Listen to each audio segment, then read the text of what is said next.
సువార్త 14వ అధ్యాయము 26-27 వచనాలు చదువుదామా? బహుజన సమూహములు ఆయనతో కూడా వెళ్ళుచున్నప్పుడు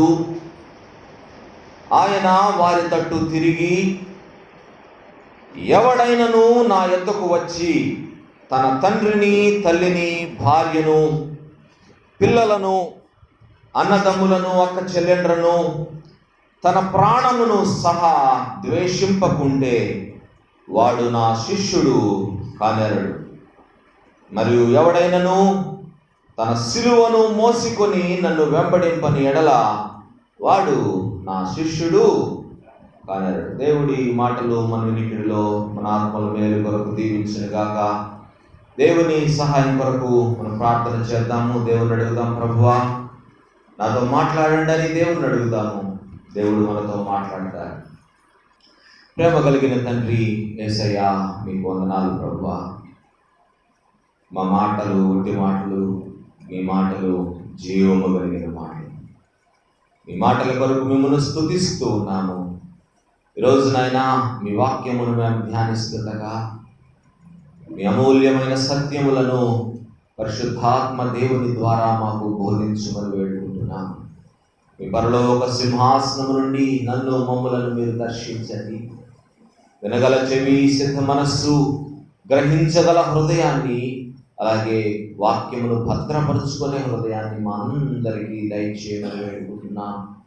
మెల్లని స్వరాన్ని వినే భాగ్యమును మాకు దయచేయమని అయినా మాతో వ్యక్తిగతముగా మీరు ఈ కాలమున మాట్లాడమని అయినా మా మాటలు, మా హృదయ ధ్యానము మీ దృష్టికి అంగీకారముగా చేయమని ఇలువబడిన మీ దాసుని మీ సిలువ చాటున మరుగుపరిచి మీ రక్తధారలతో శుద్ధీకరించి అయినా మీ సాధనముగా మాత్రమే వాడుకుని మా ప్రభువును రక్షకుడైన యేసయ్య పరిశుద్ధ నామములు అడిగి మిక్కిలి వినయముగా సమర్పించుకుంటున్నాము తండ్రి, ఆమేన్. ఈ మాసం మనం శిష్యత్వము, డిసైపుల్షిప్ అనే అంశాన్ని మనం ధ్యానం చేస్తా ఉన్నాము. పోయిన వారము శిష్యులు అంటే ఎవరు, వాట్ ఈస్ డిసైపుల్ అనే విషయాన్ని మనం నేర్చుకున్నాము. ఈరోజు మరొక విషయాన్ని మనం ధ్యానం చేయబోతున్నాము. Who can be a disciple? Who can be a disciple? What are the qualifications required to be a disciple of Christ? ఒక క్రైస్తవ విశ్వాసికి, లేకపోతే ఒక శిష్యునికి, శిష్యురాలికి ఉండవలసిన గుణ లక్షణాలు, అర్హతలు ఏంటో ఈ ఉదయకాలము మనం ధ్యానం చేద్దాం. ఎవరు దేవుని శిష్యులు కాగలరు? ఈరోజు మనం చదువుకున్న వాక్య భాగములో 3 అర్హతలు మనకు కనపడతా ఉన్నాయి. 3 వచనాలు మనం చదువుదాం మరొకసారి. 26వ వచనము, ఎవడైనను నా యొద్దకు వచ్చి తన తండ్రిని, తల్లిని, భార్యను, పిల్లలను, అన్నదమ్ములను, అక్క చెల్లెండ్రను, తన ప్రాణమును సహా ద్వేషింపకుంటే నా శిష్యుడు కానేరడు. మరియు ఎవడైనను తన సిలువను మోసుకొని నన్ను వెంబడింపని ఎడల వాడు నా శిష్యుడు కానేరడు. 33వ వచనము, ఆ ప్రకారమే మీలో తనకు కలిగినది అంతయు విడిచిపెట్టని వాడు నా శిష్యుడు కానేరడు. 3 సందర్భాలలో నా శిష్యుడు కానేరడు, నా శిష్యుడు కానేరడు, నా శిష్యుడు కానేరడు అని వ్రాయబడటం జరిగింది. మరి ఎవరు ఆయన శిష్యులు కాగలరు? Who can be his disciples? ఆయన శిష్యులు ఎవరు కాగలరు? 3 అర్హతలు ఈరోజు మన క్లుప్తముగా మనకు సమయం అనుకూలించిన కొలది మనం ధ్యానం చేద్దాము. మొదటి 3 మాటలు ఎవరితో చెప్తున్నారో మనం గమనించాలి. ఎవరితో ఈ మాటలు పలుకుతున్నారు చూడండి. మొదటి 25వ వచనములో, బహు జన సమూహములు ఆయనతో కూడా వెళ్ళుచున్నప్పుడు ఆయన వారి తట్టు తిరిగి పలుకుతున్న మాటలు. ఎవరితోటి? బహు జన సమూహములు ఆయన వెంట వస్తూ ఉన్నప్పుడు జన సమూహములతో ఆయన చెప్తా ఉన్నారు. ఆయన జీవిత కాలములో అనేకులు ఆయన శిష్యులుగా ఉండాలని ఆశపడ్డారు. చాలా మంది ఆయన వెంబడించారు కూడా. యేసయ్య తన శిష్యులుగా ఉండుటకు పిలిచిన వారిలో కొంతమంది ఏవేవో సాకులు చెప్పి తప్పించుకున్న సందర్భాలు కూడా ఉన్నాయి. ఆయన పిలవకుండానే ఆయన శిష్యులుగా ఉండాలని ఆశించి ఆయనను వెంబడించిన వారు చాలా మంది ఉన్నారు. ఈ విధంగా ఆయన వెంబడించిన వారు ఎక్కువ కాలం ఆయన వెంబడించలేకపోయారు. చాలా కొద్ది కాలమే ఆయన వెంబడించగలిగారు. కొంతమంది వారు ఆయన దగ్గర ఏదో పొందుకోవాలని ఆశించి ఆయన వెంబడించి అవి పొందుకోలేక ఆయన వెంబడించడం మానేసిన సందర్భాలు ఉన్నాయి. మరి కొంతమంది ఆయన బోధలు చాలా కఠినంగా ఉన్నాయని నమ్మి ఈయన మాటలు ఎవరు వినలేరు, నమ్మలేరని చెప్పి చాలా మంది ఆయన వెంబడించడం మానేశారు. మరి కొంతమంది వారు కోరుకున్న గుర్తింపు రాలేదని, వారు కోరుకున్న పేరు ప్రతిష్టలు వారికి రాలేదని చాలా మంది ఆయన నుంచి దూరం అయిపోయిన సందర్భాలు మనం బైబిల్ గ్రంథంలో చూస్తాము. యోహాను సువార్త 6వ అధ్యాయము 60వ వచనములో ఆయన శిష్యులలో అనేకులు ఈ మాట విని యేసయ్య బోధిస్తా ఉన్నారు. యేసయ్య వాళ్ళకి ఎన్నో విషయాలు వాళ్ళకు చెప్తా ఉంటే ఆయన బోధలు వాళ్ళకు రుచించటంలా ఆయన బోధలు వారికి చాలా కఠినముగా అనిపిస్తా ఉన్నాయి. ఈ మాటలు ఎవరు వింటారు, ఈ మాటలు ఎవరు నమ్ముతారు అని, ఇవి కఠినమైన మాట, ఇది ఎవడు వినగలడు అని చెప్పుకొనేది. యేసయ్య బోధలు ఆయన బోధిస్తా ఉన్నప్పుడు, ప్రజలకు పరలోక రాజ్య మర్మాలు చెబుతా ఉన్నప్పుడు, నిజముగా ఆయన శిష్యులు ఎవరు కాగలరో, ఈ లోకములో ఆయన కొరకు ఎవరు జీవించగలరో అనేక సందర్భాలు ఆయన చూపిస్తూ అనేక మాటలు వారితో చెప్తున్నప్పుడు వారు అంటున్నారు, ఇది కఠినమైన మాట, ఇది ఎవడు వినగలడు. కఠినమైన మాటలు అనుకున్నారండి. ఇది చాలా విచారకరమైన విషయం. యేసయ్యను వెంబడించాలని ఆశ ఉంది, కానీ యేసయ్య శిష్యులుగా మరి ఉండలేకపోతున్నారు. యేసయ్య శిష్యులుగా ఉండాలని ఆశ ఉంది, కానీ ఆయన మాటలు వారికి కఠినముగా అనిపిస్తున్నాయి. ఆయన మాటలు వినలేకపోతున్నారు. కాబట్టి దీన్ని బట్టి మనకు అర్థమయ్యేది ఏంటంటే, యేసయ్యను వెంబడించాలనే ఆశ ఉండటం మంచిదే, కానీ ఆయన శిష్యులుగా ఉండటము చాలా కష్టమైన పని. It's very difficult to be a disciple of Jesus Christ. ఆయన వెంబడించడము చాలా సులువైన పని. ఆయన వెంబడించినంత కాలం, కానీ ఆయన శిష్యునిగా మారటం అనేది చాలా కష్టమైన పని. అందరూ ఆయన వెంబడించగలరు, కానీ అందరూ ఆయన శిష్యులుగా మారలేరు. అందరూ ఆయన శిష్యులు కాలేరు. యేసయ్య అంటారు, పిలువబడిన వారు అనేకులు, ఏర్పరచబడిన వారు కొందరే. ఆ కొందరిలో కూడా ప్రభువును నిజముగా వెంబడించేవారు కొద్ది మంది మాత్రమే ఉంటారు. ఆయన జీవిత కాలంలో యేసయ్యను వెంబడించిన వారు అనేకులు, కానీ ఆ ఏర్పరచబడిన వారిలో యేసయ్యను చివరి వరకు వెంబడించిన వారు ఎంతమంది? 11 మందేనండి. 11 మంది. యేసయ్యని కోట్ల మంది, లేకపోతే ఆ దినాల్లో ఉన్న ప్రజల్లో లక్షలాది మంది ప్రజలు యేసయ్యని వెంబడించి ఉండవచ్చు, కానీ ఆయనను చివరి వరకు వెంబడించిన వారు కేవలము 11 మంది. యేసయ్య తన 12 మంది శిష్యులను కూడా ఒకసారి ఒకానొక సందర్భంలో టెస్ట్ చేశారు.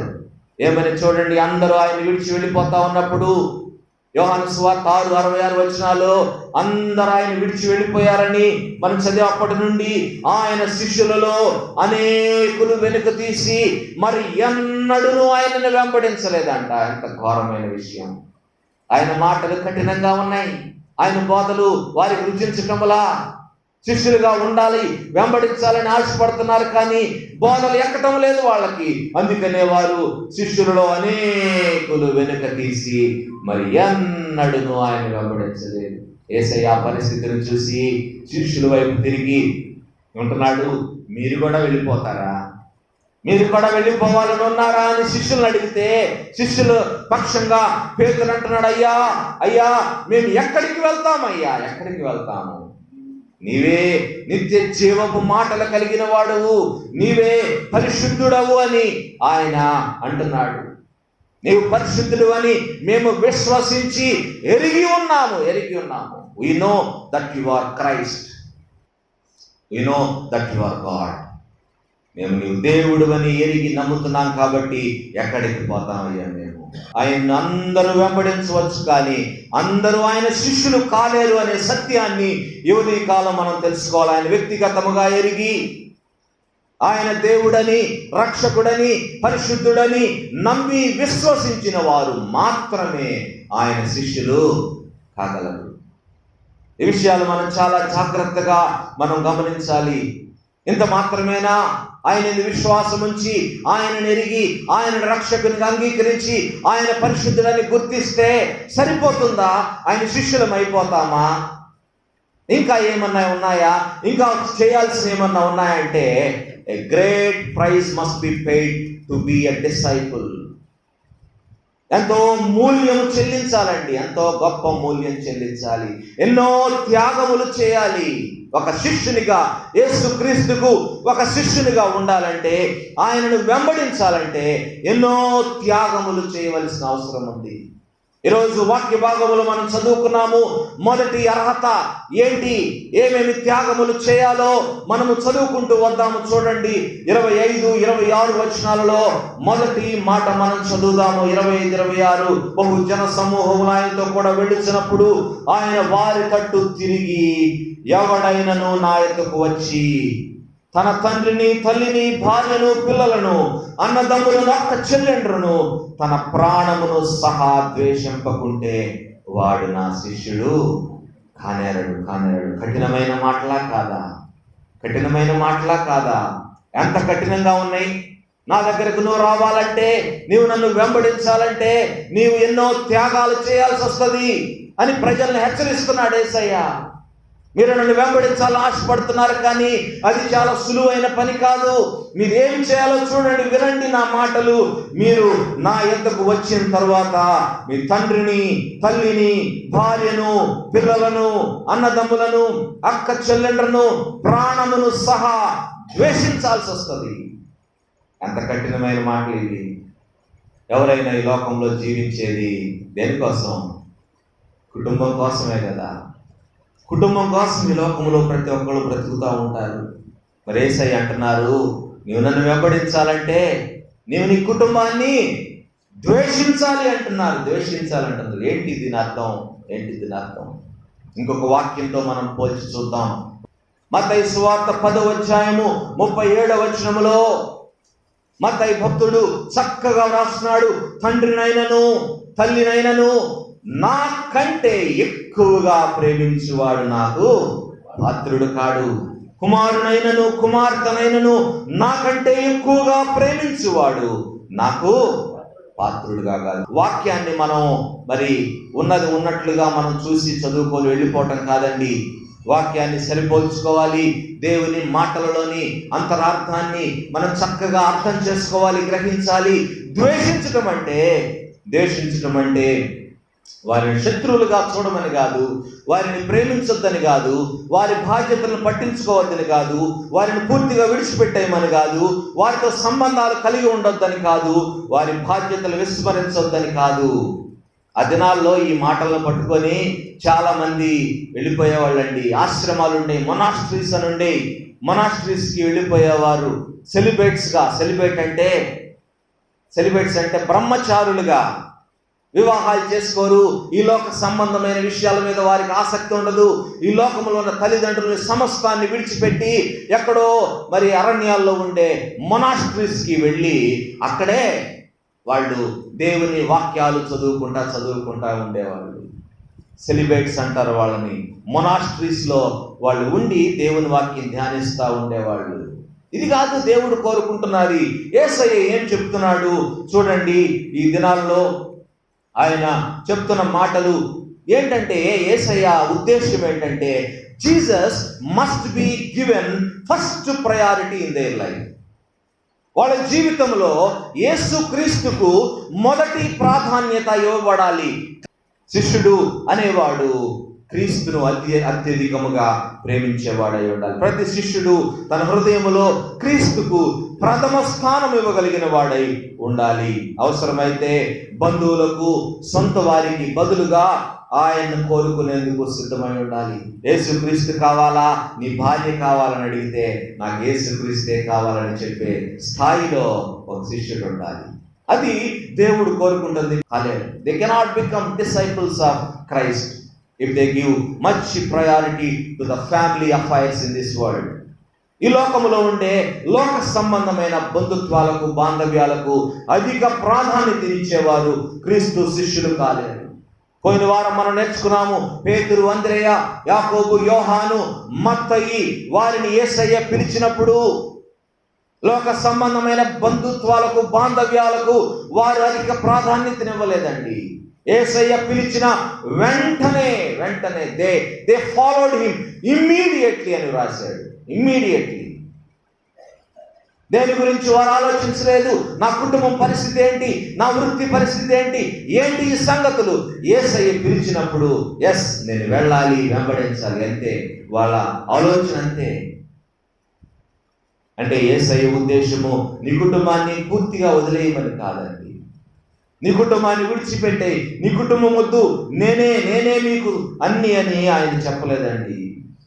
వాక్యము తేటగా సెలవిస్తా ఉంది, వారు సమస్తమును విడిచిపెట్టి ఆయనను వెంబడించారని వాక్యము తేటగా తెలియజేస్తా ఉంది.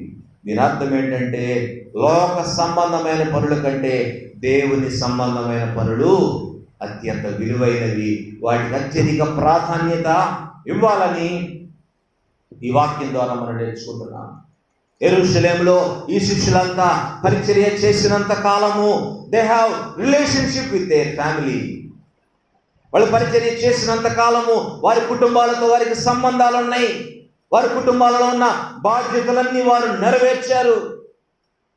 కానీ వాక్యము ద్వారా మనం నేర్చుకునేది ఏంటంటే నిజమైన శిష్యుడు జీవితంలో క్రీస్తుకు మొదటి ప్రాధాన్యత ఇవ్వాలి.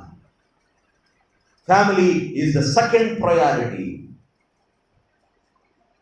మొట్టమొదటి అర్హత ఏంటంటే కుటుంబానికి సెకండ్ ప్రయారిటీ, దేవునికి మొదటి ప్రాధాన్యత ఇచ్చేవాడు నిజమైన శిష్యుడు.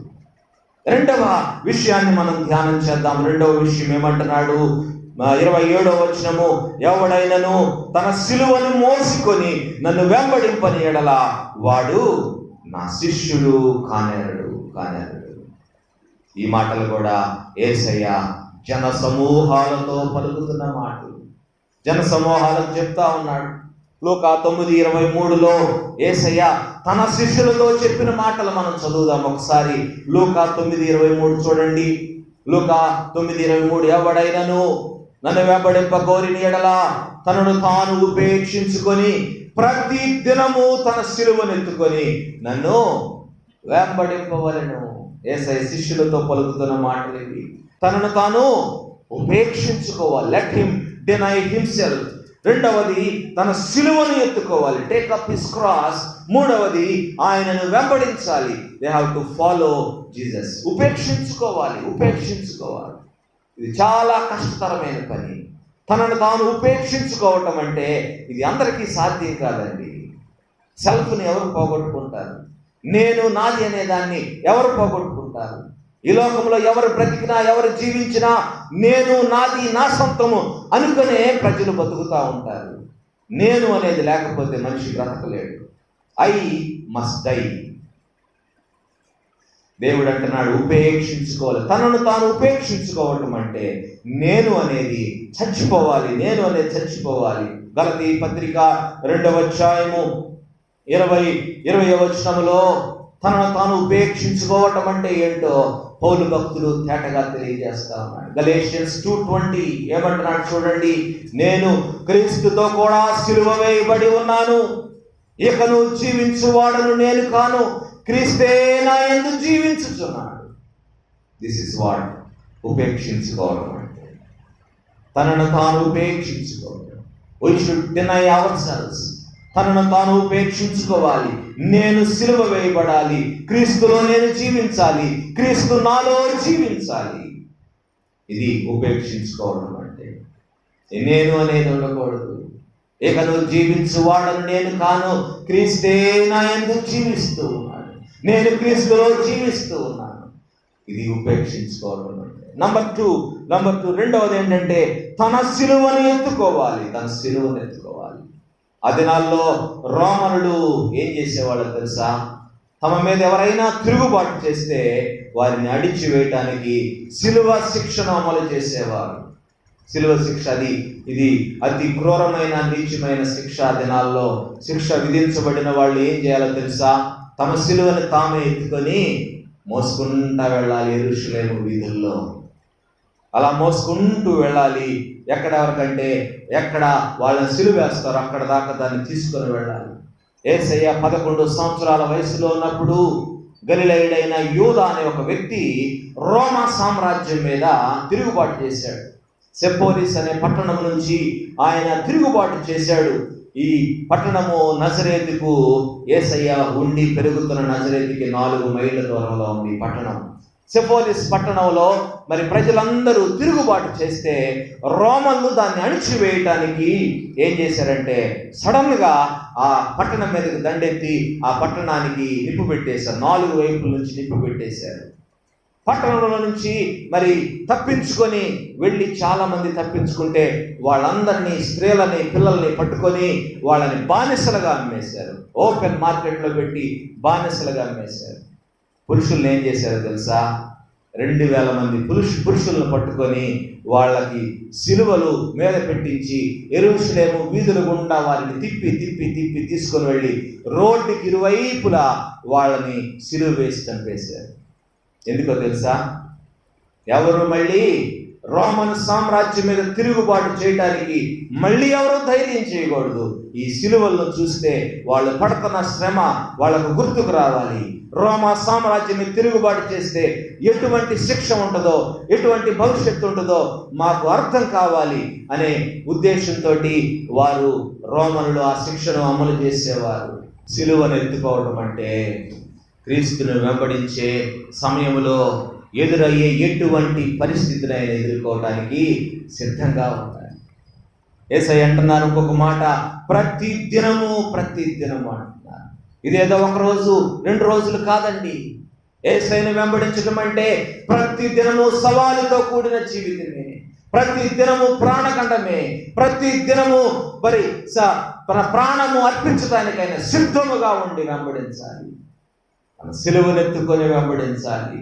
యేసయ్య ముందే హెచ్చరించిన మత్తయి సువార్త 5వ అధ్యాయము 11వ వచనములో అంటారు, నా నిమిత్తము జనులు మిమ్మును నిందించి హింసించి అబద్ధముగా మీ మీద చెడ్డ మాటలలా పలుకున్నప్పుడు మీరు ధన్యులు అంటాడు. అంటే అపాయం ఉంది.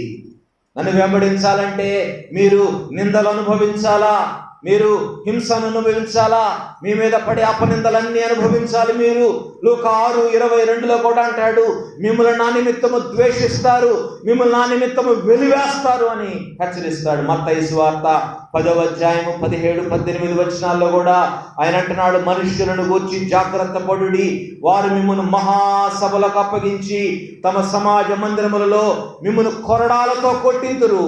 వీరికి నీ అన్ని జనులకును సాక్షార్థమై నా నిమిత్తము మీరు అధిపతుల యొద్దకును రాజుల యొద్దకును తేబడుదురు. మహాసభలకు అప్పగిస్తారు మిమ్మల్ని, కొరడాలతో కొట్టిస్తారు మిమ్మల్ని, అవమానిస్తారు మిమ్మల్ని. You must be ready to face anything for Christ.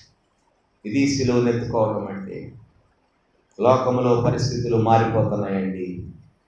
ఈ లోకంలో పరిస్థితులు మారిపోతున్నాయి. లోకంలో హింస పెరిగిపోతా ఉంది. క్రీస్తుని వెంబడించేవారు అత్యధిక హింసను ఈ లోకంలో ఎదుర్కొంటా ఉన్నారు.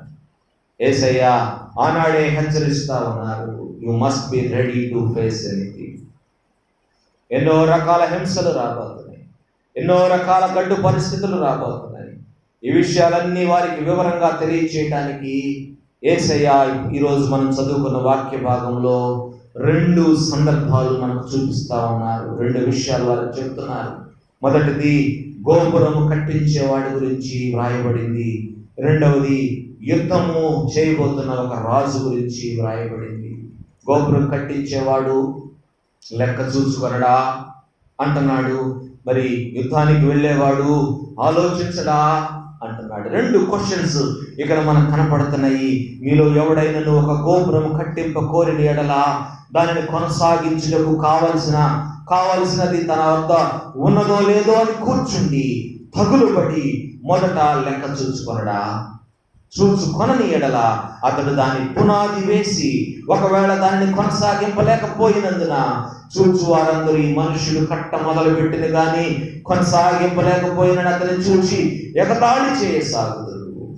మరియు ఏ రాజైనను మరి ఒక రాజుతో యుద్ధము చేయబోనప్పుడు తన మీదికి 20,000 మందితో వచ్చు వారిని 10,000 మందితో ఎదిరింప శక్తి తనకు కలదో లేదో అని కూర్చుండి మొదట ఆలోచింపడా? శక్తి లేని ఎడల అతని ఇంకను దూరముగా ఉన్నప్పుడే రాయబారము పంపి సమాధానము చేసుకొని చూచును కదా. ఈ 2 విషయాలు ఆయన ఎందుకు చెప్తున్నాడంటే, జన సమూహాలను చూసి మీరెంతో మరి నన్ను వెంబడించాలని మీరెంతో ఆశపడుతున్నారు, ఆసక్తి కలిగి ఉన్నారు. కానీ 2 సందర్భాలు మీరు చెప్తానని యేసయ్య వారికి 2 సందర్భాలు చెప్పారు.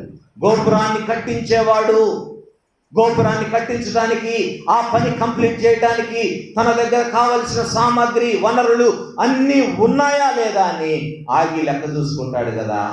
ఒకవేళ లెక్క చూసుకోకపోతే రేపు పొద్దున ఆ పనిని కంప్లీట్ చేయకపోతే వీడు మరి కట్టడానికి మొదలు పెట్టాడు కానీ పనిని కంప్లీట్ చేయలేకపోయాడని అనుకుంటారు కదా.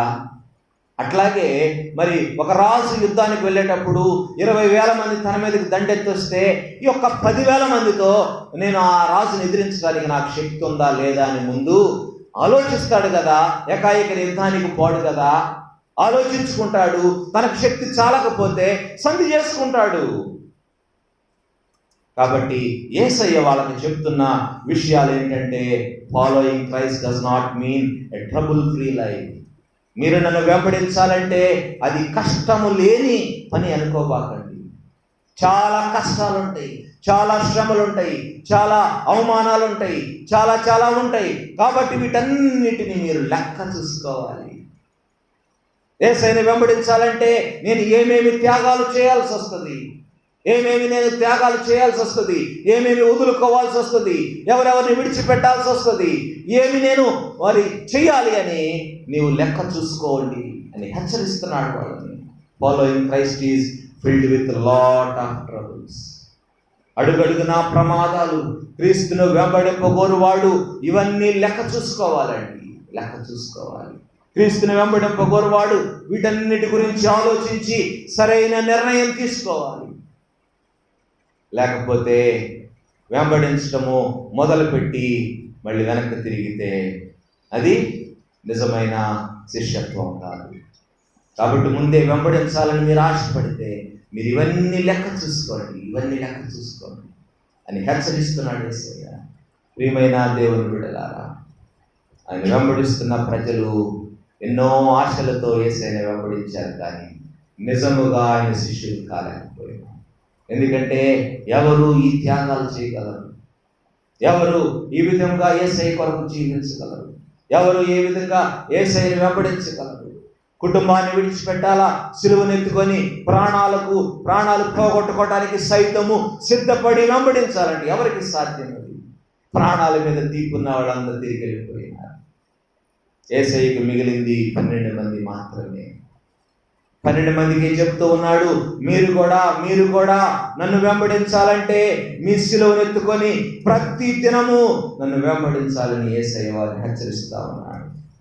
3వ సందర్భంలో యేసయ్య అంటున్నారు, చూడండి, ఆ ప్రకారమే మీలో తనకు కలిగినదంతయు విడిచిపెట్టని వాడు నా శిష్యుడు కానేరడు. కలిగినదంతయు విడిచిపెట్టని వాడు. యేసయ్య శిష్యుడిగా ఉండాలంటే కలిగినదంతా విడిచిపెట్టాలంట. ఇది చాలా కష్టమైన పని కదా. బ్రతికేదే వాటి కోసం. ఎంత సంపాదించాము, ఎంత వెనకేసాము, ఎంత సంపాదించాలి, ఇంకా ఎంత సంపాదించాలి, ఇంకా ఏం సంపాదించాలి అనే ఆలోచనలతోనే మనిషి జీవిస్తూ ఉంటాడు. అవునా కాదా? ఎంత సంపాదించినా తృప్తి ఉండదు.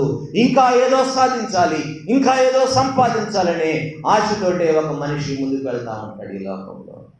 యేసయ్య అంటున్నాడు తనకు కలిగినదంతయు విడిచిపెట్టాలి. యేసయ్యను ఒక ధనికుడైన యవనస్తుడు, అయ్యా నిత్య జీవాన్ని పొందటానికి ఏ మంచి కార్యం నేను చేయాలి, ఏ మంచి కార్యం నేను చేయాలంటే యేసయ్య అన్నారు. మత్తయి సువార్త 19:21 అందుకు యేసు, నీవు పరిపూర్ణుడవగుటకు కోరిన ఎడల పోయి నీ ఆస్తిని అమ్మి పేదలకిమ్ము, అప్పుడు పరలోకమందు నీకు ధనము కలుగును, నీవు వచ్చి నన్ను వెంబడించుము అని చెప్పాను. ఆ యవనస్తుని స్పందన ఏంటో తెలుసా? 22వ వచనంలో అయితే ఆ యవనుడు మిగుల ఆస్తి గలవాడు కనుక ఆ మాట విని వ్యసన పడుచు వెళ్ళిపోయాడు. అనుకున్నాడు, ఈయన వెంబడించాలంటే నా ఆస్తిని అమ్ముకోవాలా, నాకున్న సమస్తాన్ని నేను విడిచిపెట్టాలా, నా ఆస్తిని అంతా అమ్మి నేను బేదలకి ఇవ్వాలా, ఎందుకు ఇవ్వాలి అని వ్యసన పడుచు వెళ్ళిపోయాడు. యేసయ్య శిష్యులు తమ సమస్తాన్ని విడిచిపెట్టి యేసయ్యను వెంబడించారండి.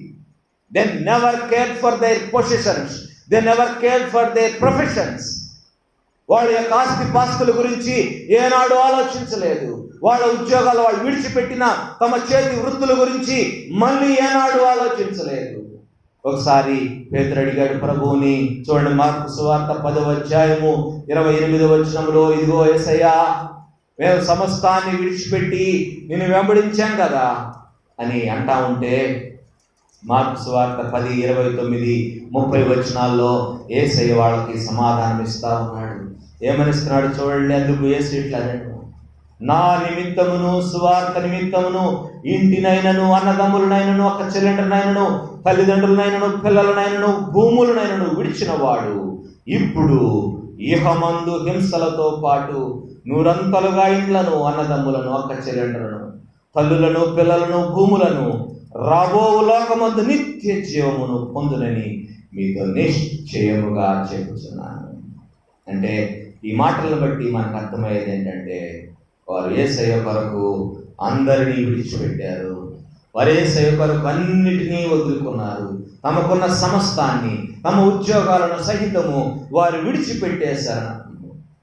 పౌలు భక్తుడు అంటాడు ఫిలిప్పీ 3:7 పౌలు భక్తుడు, ఏవేవి నాకు లాభకరములై ఉండెనో వాటిని క్రీస్తు నిమిత్తము నష్టముగా ఎంచుకొంటిని అంటున్నాడు. ఆ తర్వాత అంటాడు, క్రీస్తును సంపాదించుకొని నాకు కలిగిన వాటినన్నిటినీ, అంటే నాకు ఏవేవి లాభకరములై ఉన్నాయో, నాకు ఏవేవి ఎక్కువ ఆస్తిని సంపాదించి పెడతాయో, నాకు ఏవేవి నా బిజినెస్ని డెవలప్ చేస్తాయో వాటినన్నిటినీ నేను నష్టపరుచుకొని వాటిని దేంతో సమానంగా, పెంటతో సమానముగా ఎంచుకొనుచున్నాను.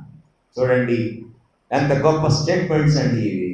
క్రీస్తును సంపాదించుకున్నాను చాలు, నాకు క్రీస్తును సంపాదించుకొని నాకు లాభకరములైన వాటినన్నిటినీ పెంటతో సమానముగా ఎంచుకున్నాను. అంతేకాదు నాకు లాభకరములైన వాటిని అన్నిటినీ క్రీస్తు నిమిత్తము నష్టముగా ఎంచుకోండి. కొరింథీ 2వ పత్రిక 12:15 పౌలు భక్తుని తీర్మానం చూడండి. కొరింథీ 2వ పత్రిక 12:15 నాకు కలిగినది యావత్తు మీ ఆత్మల కొరకు బహు సంతోషముగా వేయపరచెదను, నన్నును నేను వేయపరచుకున్నాను. What a commitment it is. ఎటువంటి తీర్మానం అండి ఇది. నేను నాకున్న సమస్తాన్ని మీ ఆత్మల కొరకు బహు సంతోషముగా వేయపరచెదను, నన్నును నేను వేయపరచుకున్నాను. ప్రియమైన దేవుని బిడ్డలారా, యేసయ్య శిష్యులుగా ఉన్నవారు సమస్తాన్ని విడిచిపెట్టి యేసయ్యను వెంబడించారు కనుకనే యేసయ్య శిష్యులు కాగలిగినారు. ఆయన వారు కేవలం వెంబడించిన శిష్యులు మాత్రమే కాదు, క్రీస్తు నామము నిమిత్తము నిందలు భరించిన వారు, హింసలు భరించిన వారు, క్రీస్తు నిమిత్తము తమ ప్రాణాలను సైతము లెక్క చేయని వారండి శిష్యులు. తమను తాము ఉపేక్షించుకొని, తమ సిలువనెత్తుకొని, తమకు కలిగిందంతా విడిచిపెట్టి ప్రభువును వెంబడించినారు. పౌలు భక్తుడు బైబిల్ గ్రంథంలో తన శ్రమల చిట్టా రాశాడు. మిగిలిన భక్తుల గురించి, వారి మరణాన్ని గురించి వ్రాయబడింది, కానీ వారు పొందిన శ్రమల గురించి ఎక్కువ వ్రాయబడలా బైబిల్ గ్రంథంలో.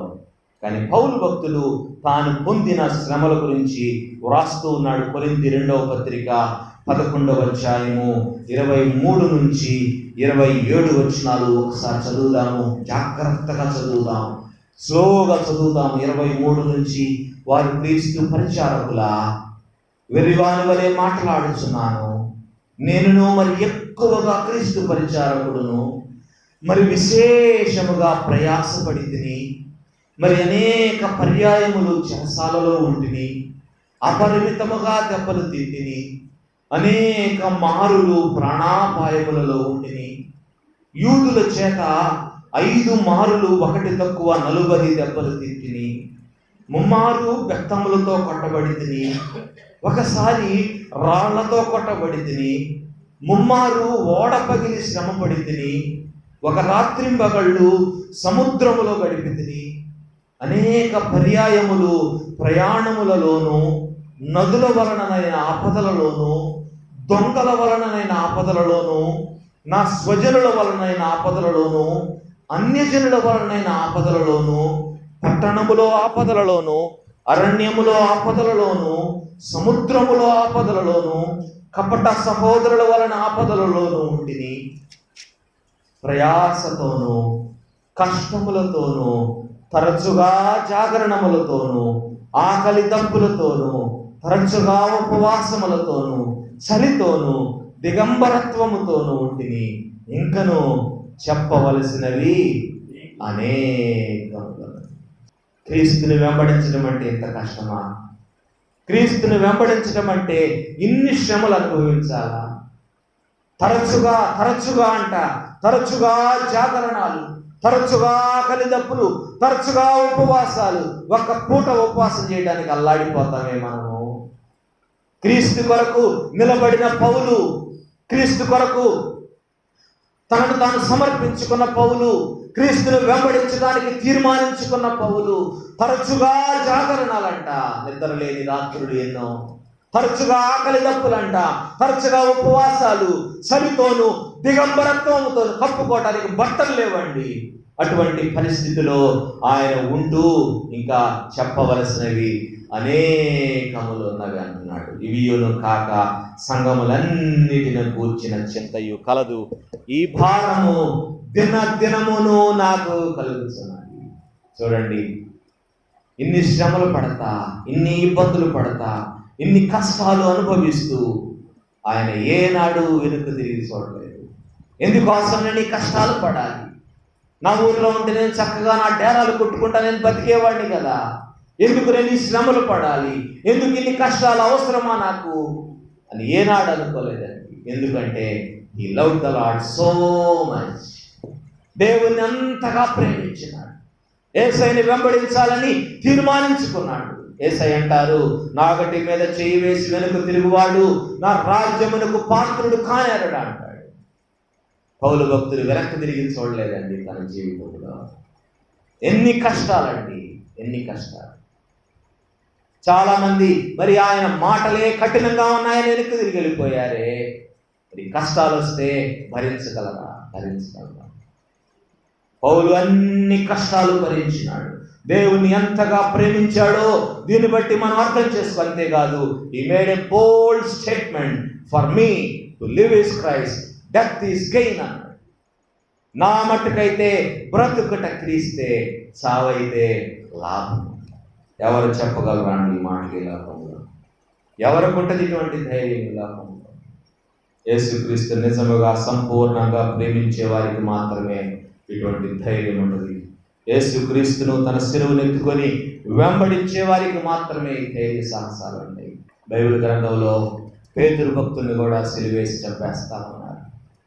సిలువేసి చంపేస్తామన్నప్పుడు పేతురు, అయ్యా నన్ను సిలువేయబాకండి అయ్యా, నా కుటుంబం ఉందయ్యా, నాకు చాలా పని ఉందయ్యా, నన్ను సిలువేయబాకండి, నేను ఎట్టకొట్ట నేను వెళ్ళి నా పని నేను చేసుకుంటాను, యేసయ్య ఎవరో నాకు తెలియదని ఒకసారి బొంకినోడికి రెండోసారి బొంకటము కష్టమైన పని కాదు కదా. యేసయ్య నాకు తెలియదు, నేను ఎవరినో అని చెప్పి యేసయ్యను వ్యతిరేకించి వెళ్ళిపోవటం పెద్ద పని కాదు పేతురికి. సిలువేస్తామని పేతురుని తీసుకెళ్ళినప్పుడు అమ్మో నాకు భయం అనలా, నేను పారిపోతానని అల్లా, తప్పించుకునే మార్గాలు వెతకలా అన్నాడు. నన్ను సిలువేయండి, కానీ నా ప్రభువులాగా సిలువేయడానికి నేను అర్హుడిని కాదు, నన్ను సిలువేయండి, కానీ నన్ను ఫలక్రిందులుగా సిలువేయండి. ఎవరికుంటుంది ఈ ధైర్యం? ఎవరికుంటుంది? నిజముగా క్రీస్తుని వెంబడించే వారికి మాత్రమే ఈ ధైర్యం ఉంటుంది. ధైర్యంగా శిలువ మరణం పొందాడండి. ప్రియ విశ్వాసి, అర్థమవుతుందా నీకు? క్రీస్తుని వెంబడించడం అంటే సామాన్యమైన పని కాదండి. క్రీస్తుని వెంబడించడము మీరు అనుకున్నంత సులువైన పని కాదు. దైవ సేవకుల పని సులువైన పని కాదు. తమ సమస్తాన్ని విడిచిపెట్టి, ఉద్యోగాలు వదిలిపెట్టి, ఈ లోకంలో లాభకరమైన వాటినన్నిటి వదిలిపెట్టి సంఘము కొరకు ప్రయాసపడేవాడి సేవకుడు, నిజమైన శిష్యుడు. ఈ లోకంలో చాలా మంది ఉద్యోగాలు చేసుకుంటూ పరిచర్య చేసేవాళ్ళు ఉన్నారు, కానీ చాలా కొద్ది మంది పూర్తిగా సంపూర్ణంగా ప్రభువును వెంబడిస్తూ ప్రభు కొరకు పరిచర్య చేసేవాళ్ళు బహు కొద్ది మంది. ఎంత సేవ చేసినా సంఘం వాళ్ళ పరిచర్యను గుర్తించదు. వారి అవసరాలు ఏంటో తెలుసుకోదు. వారి కనీస అవసరాలు ఏంటో కూడా సంఘము గుర్తించని పరిస్థితి. కనీసము పలకరించే నాదునుడు. దేవుని సేవకుల పని దినాల్లో చాలా కష్టతరమైన పని అండి. దేవుని సేవకులకు మరి పలకరించే నాదునుడు ఎట్లా ఉన్నారు అని అడిగే వ్యక్తి కూడా ఎవరు ఉండరు. ఎవరు పలకరించరు, ఎవరు ఎట్లా ఉన్నారని పరామర్శించరు. సేవకులకు ఎన్నో కష్టాలు ఉంటాయి, ఎంతో వేదన ఉంటుంది, ఎంతో దుఃఖం ఉంటుంది, ఎన్నో శ్రమలు వారు అనుభవిస్తూ ఉంటారు. కానీ ఎప్పుడు సేవకులు సంతోషంగా కనపడతా ఉంటారు, నవ్వుతా కనపడతా ఉంటారు. ఎందుకంటే వాళ్ళే నీరసంగా ఉంటే సంఘం నీరసం అయిపోదా? సంఘాన్ని ప్రేమించడమే వాళ్ళు చేసే పని. సంఘం కొరకు ప్రయాసపడటమే వాళ్ళు చేసే పని. సంఘ క్షేమం కొరకు ప్రయాసపడటమే వాళ్ళ పని. సేవకుని ఆలోచనంత సంఘమే, సంఘక్షేమమే. తన సౌకర్యాలను సేవ కొరకు విడిచిపెడతాడు, తన సౌఖ్యాలను సేవ కొరకు పణంగా పెడతాడు. సంఘం కొరకు ప్రయాసపడతా ఉంటాడు. సంఘం ఎటువంటి గుర్తింపులు సత్కారాలు ఇవ్వాలని సేవకుడు కోరుకోడు, కానీ కనీసం సంఘం నా కొరకు ప్రార్థన చేస్తే చాలు అనుకుంటాడు. సేవకుని ఎవరు పట్టించుకున్నా పట్టించుకోకపోయినా దేవుడు పట్టించుకుంటాడు. He cares for them. దేవుని సేవకులను గుర్తించాలి. మాకెన్ని కష్టాలున్నా, మాకెన్ని బాధలు ఇబ్బందులున్నా అవన్నీ మీతో చెప్పుకోలేం కదా. మీరే మాతో చెప్పుకుంటారు, మేము ఎవరితో చెప్పుకుంటాము? మాకుంది ప్రభు ఒక్కడే, ప్రభుతో చెప్పుకుంటాం. ఎవరు పలకరించినా పలకరించకపోయినా, ఎవరు పరామర్శించినా పరామర్శించకపోయినా దేవుడు పరామర్శిస్తాడు, దేవుడు వదిలిపెట్టడు, దేవుడు పోషిస్తాడు. మరి సేవకులముగా మేము ప్రయాసపడటానికి, సేవకులముగా ఎన్ని కష్టాలున్నా ముందుకు వెళ్ళటానికి కారణం ఏంటో తెలుసా? ప్రభువు యొక్క ప్రేమ. పౌలు భక్తుడు అంటాడు, క్రీస్తు ప్రేమ మమ్మును బలవంతము చేయించదు. అందుకనే సేవలో ఉండగలుగుతున్నాను. లేకపోతే ఎప్పుడో వీటిని వదిలిపెట్టేసి ఎందుకు రానాయన ఈ కష్టాలు, చాలని చేతాలు, అరాపరా పరిస్థితులు, ఎందుకు ఈ పరిస్థితులు, వెళ్ళి ఏదైనా ఉద్యోగం చేసుకుందాం, బాగా సంపాదించుకుందాం, లగ్జరీగా బతుకుదాం అని అనుకోవచ్చు సేవకులు. కానీ ఎంతో మంది సేవకులను చూస్తూ ఉంటాను, పస్తులు ఉంటూ ఉంటారు, కానీ సేవను విడిచిపెట్టారు. దేవుని ప్రేమ బలవంతం చేస్తూ వారిని ముందుకు నడిపిస్తూ ఉంటుందండి. అందుకనే సేవకులు నిలబడగలుగుతున్నారు. ఈరోజు శిష్యులుగా ఉండాలని దేవుడు అందరినీ కోరుకుంటున్నాడు. పోయిన వారం మనం నేర్చుకున్నాము శిష్యుడు అంటే ఎవరో మనం నేర్చుకున్నాం. యేసుని వెంబడించడం అంటే సామాన్యమైన విషయం కాదండి.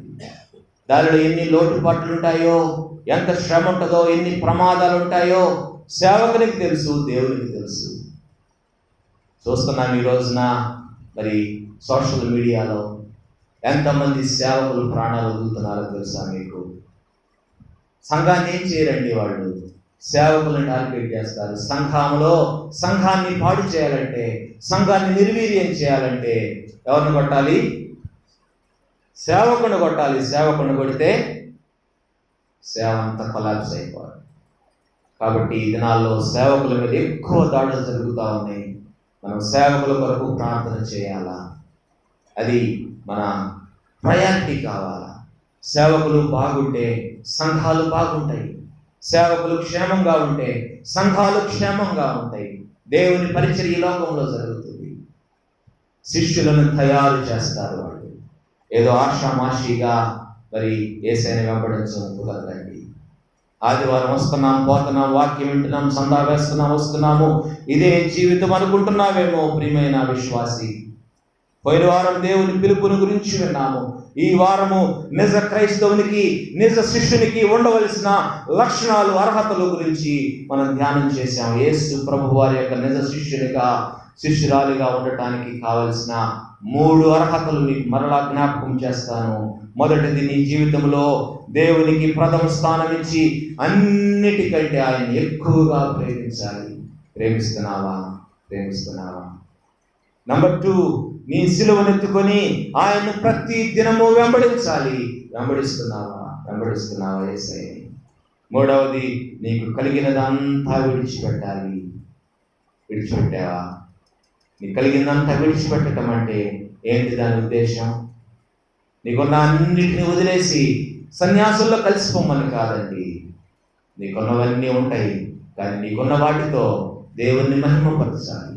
దేవుని కొరకు నీవు వాటిని వెచ్చించాలి. నీకున్న వాటిని దేవునికి సమర్పించాలి. దేవుడు వాటిని చక్కగా వాడుకుంటాడు. ఏ గుంపులో నీవు ఉంటావు ప్రియమైన దేవుని బిడ్డ? ఈ కాలం అనేకులు ఆయన విడిచిపెట్టి వెళ్ళిపోయారు. ఆ గుంపులో ఉంటావా? ఎన్ని కష్టాలు వచ్చినా, ఎన్ని శ్రమలు వచ్చినా, తమ ప్రాణాలను సైతము లెక్క చేయక ఆయనను వెంబడించిన ఆ 11 మంది గుంపులో నువ్వు ఉంటావా? ఏ గుంపులో నీవు ఉంటావో ఈరోజు నువ్వు నిర్ణయం తీసుకోవాలా. Decision is yours. ఏ గుంపులో నువ్వు ఉంటావు? అనేకులు విడిచిపెట్టి వెళ్ళిపోయిన గుంపులో ఉంటావా? కొద్ది మంది గుంపులో నువ్వు ఉంటావా? కొద్ది మంది గుంపులో ఉంటే you have to have these 3 qualities or 3 responsibilities. 3 అర్హతలు లేకపోతే 3 బాధ్యతలు. ఈ 3 బాధ్యతలు చక్కగా నిర్వర్తించగలిగితే నీవు క్రీస్తు పుణ్యసమైన శిష్యులకు, శిష్యురాలు కాగలవు. దేవుడు నిన్ను ఆశీర్వదించగాక. కళ్ళ వంచండి, ప్రార్థన చేసుకుందాం. అందరూ ఆయన వెంబడిస్తారు, కానీ ఆయన శిష్యులు కాగలండి. నువ్వు వెంబడించే వారిలో ఉన్నావా? శిష్యులలో ఉన్నావా? ఈ కాలం తీర్మానం చేసుకో. ఒకవేళ ఇప్పటి వరకు ఆయన వెంబడించి, ఏదో దాని కొరకు ఆయన వెంబడించి, ఏదో నీ కోరికల కోసము నీవు ఏదో పొందాలని ఆయన వెంబడిస్తూ ఉన్నావేమో. ఆయన నిజమైన శిష్యుడిగా, శిష్యురాలిగా ఆయన వెంబడించు. ఆయన నీ కుటుంబంలో అద్భుతాలు జరిగిస్తాడు. పేతురు, అంద్రెయ, యాకోబు, యోహాను, మత్తయి, ఫిలిప్పు, నతనయేలు, బర్తిమయి, వీళ్ళందరి కుటుంబాలను దేవుడు పోషించినాడండి. వాళ్ళని దేవుడు విడిచిపెట్టలేదు. ఈరోజు కూడా మనం నిజమైన శిష్యులకు ఆయన వెంబడించాలని దేవుడు కోరుకుంటున్నాడు. ఎంతకాలము మరి దేవునికి దూరముగా వెంబడిస్తూ దేవునికి దూరంగా జీవిస్తూ ఉంటారు. అనేకులు విడిచిపెట్టి వెళ్ళిపోతున్నారు. నీవు కొద్ది మందిలో ఉండి ఆయన వెంబడించాలని దేవుడు కోరుకుంటున్నాడు. ప్రభువా, నేను వెంబడిస్తాను ప్రభువా, నిన్నే ప్రేమిస్తాను ప్రభువా, నిన్నే ప్రేమిస్తాను. అంతేకాదు, నా సిలువను ఎత్తుకొని నేను వెంబడిస్తాను, నా సమస్తాన్ని విడిచిపెడతాను ప్రభువా అని మనం ఆయనకు అడుగుదాం. ఆయన సహాయం చేస్తారు. అందరము మౌనముగా ప్రార్థన చేద్దాం. ప్రేమ కలిగి తండ్రి యేసయ్యా, మీకు వందనాలు ప్రభువా, మీకు వందనాలు. అయినా మీ శిష్యులుగా మేము వెంబడించాలని మీరు కోరుకుంటున్నారు. మేము అత్యధికముగా మా జీవితంలో మేము ప్రేమించాలని, మేము అత్యధిక ప్రాధాన్యత మా జీవితాల్లో మీకు ఇవ్వాలని, అంతేకాదు మా సిలువను ఎత్తుకొని మా ప్రాణాలను సహితము లెక్క చేయక మిమ్మల్ని వెంబడించాలని, మా కలిగిన సమస్తాన్ని విడిచిపెట్టడానికి మేము సిద్ధముగా ఉండాలని ఆయన మీరు మమ్మల్ని హెచ్చరించిన విధానాన్ని బట్టి మిమ్మల్ని స్తుతిస్తున్నాం. అయినా పరిస్థితులు ఏవైనా మేము వెనుదిరక ముందుకు కొనసాగు కృపను, భాగ్యమును మాకు దయచేయండి ప్రభువా. కడవరి దినాలు ప్రభువా, మా విశ్వాసానికి పరీక్ష కలిగించు దినాలు. ఎంతో మంది విశ్వాసులు పరీక్షించబడతా ఉన్నారు ఈ దినాలలో. సేవకులు పరీక్షించబడతా ఉన్నారు. నాయనా మాకు కూడా పరీక్ష రావచ్చు ప్రభువా. పరీక్షలో మేము నెగ్గే వారముగా ఉండటానికి మీ కృప దయచేయండి. వెనుదిరగని విశ్వాసము మాకు దయచేయండి ప్రభువా. అనేకులు మిమ్మల్ని వెంబడించిన వారిలో అనేకులు మిమ్మల్ని విడిచిపెట్టి పోయారని, మరి అన్నడు వెంబడించలేదని మేము చదివాం. నాయన అనేకులలో మేము ఉండక మిమ్మల్ని వెంబడించిన వారు తమ ప్రాణములను సైతము లెక్క చేయక, తమ ప్రాణాలను సైతము తృణప్రాయముగా మీ కొరకు అర్పించిన వారి లెక్కలో మేము ఉండటానికి మీ కృప దయచేయండి.